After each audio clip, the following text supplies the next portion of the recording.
Baik, Bismillahirrahmanirrahim. Assalamualaikum warahmatullahi wabarakatuh. Yang pertama-tama tentu saja kami pimpinan MPR memberikan apresiasi yang luar biasa kepada Mas AHY selaku Ketua Umum muda partai politik yang masuk di Senayan. Tentu kami sebagai anak bangsa memiliki harapan besar untuk kepemimpinan Mas AHY ke depan dalam membawa bangsa ini ke arah yang lebih baik lagi. Hari ini adalah perjalanan silaturahmi kebangsaan untuk yang kesekian kalinya. Perjalanan panjang, kita mulai dari Presiden Republik Indonesia pada masanya, Wakil Presiden pada masanya, Ketua MPR pada masanya, kemudian hampir semua pimpinan politik sudah kami datangi, tinggal nanti Partai Golkar dan P3.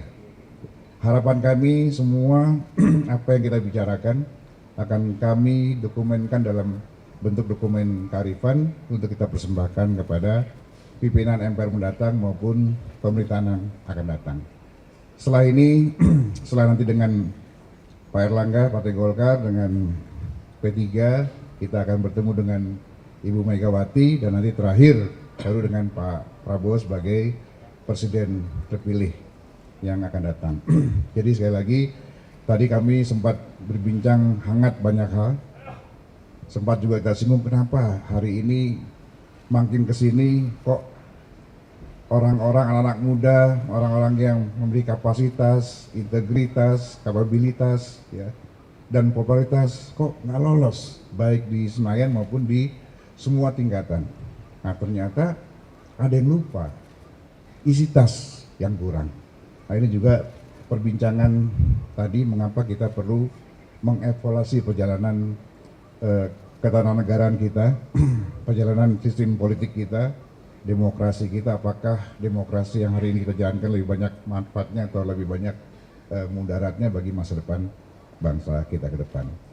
Tadi Mas saya sudah menyampaikan banyak hal, dan itu nanti akan kami bukukan dalam dokumen kearifan yang kita serahkan nanti kepada Presiden yang akan datang. Pertama, kita evaluasi apakah perlu kita evaluasi lagi pemilu serentak Pilpres dan Pileg. Karena ini sangat menghasilkan kualitas yang tidak sebagaimana kita harapkan. Kemarin orang pada fokus di Pilpres, tinggal lupa bahwa Pileg juga harus kita pilih orang-orang yang memiliki kualitas yang bagus.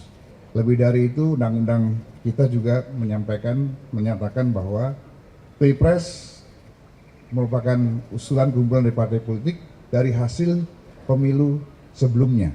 Nah itu artinya tadi Pak Hei menjelaskan kalau kita pakai yang 5 tahun lalu, tentu saja ukurannya sudah berbeda. Dulu orang pakai cutbay, sekarang kita paksa suruh pakai celana cutbay, tentu tidak cocok lagi. Sehingga perlu dipikirkan pemisahan Pileg dan Pilpres agar Pilpres nanti itu berdasarkan Pileg yang sebelumnya.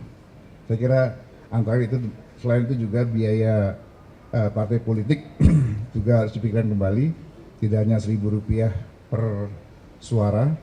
Nah, karena berdasarkan kajian KPK yang ideal negara membiayai partai politik itu supaya berkurang masalah-masalah yang terjadi, korupsi dan lain-lain itu adalah 10.000. Tapi faktanya memang negara belum mampu memberikan pembiayaan kepada partai politik sebesar 10.000, jadi baru Rp1.000. Dan banyak lagi tadi yang disampaikan, nanti kita akan bukukan dalam sebuah dokumen yang nanti kita bagikan kepada kawan-kawan parlamen. Saya kira itu yang bisa sampaikan. Sebelumnya terima kasih. Assalamualaikum warahmatullahi wabarakatuh.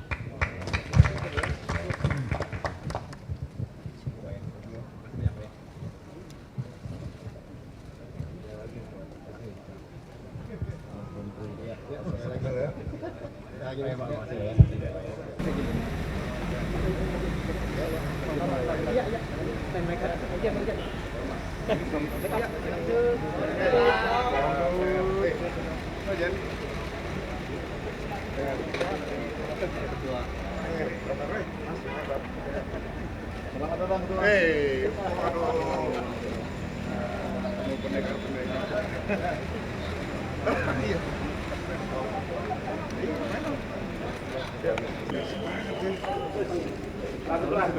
kasih.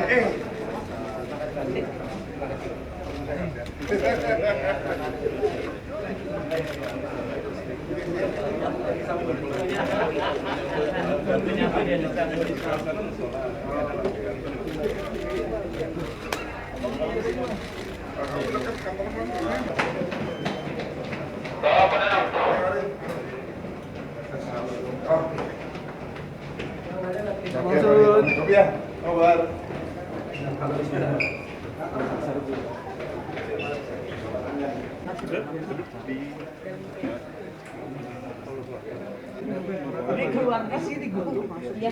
Ini TV Kompas. Nih, yang boleh di depan sini. Di ujung depan. Yang udah nggak muat nanti dulu aja ya. Oh gitu.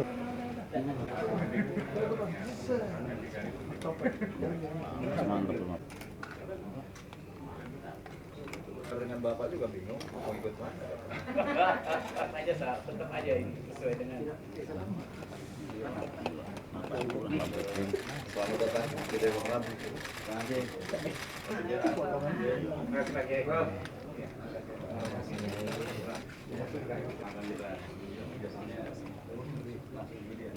Kalau di sini Ustaz Benny.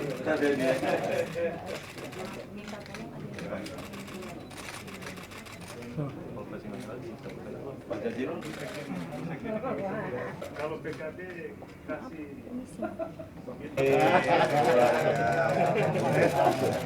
Apa namanya? Sulawesi, Kalimantan. Thank you. Jangan terlalu Ini depannya mau juga.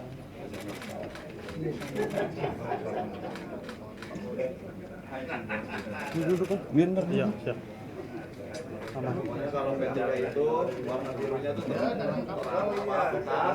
kalau PKB itu agak bulat.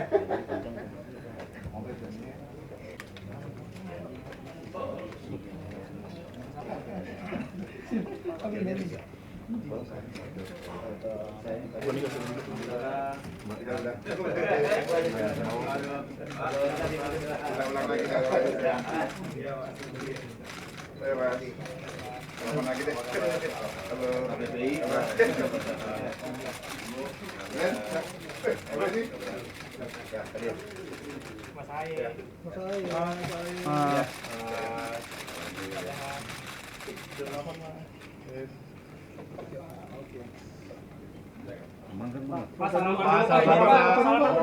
Pak, Ketutup Pak. Izin, Pak. Nah, Gini. atas nih. Komando.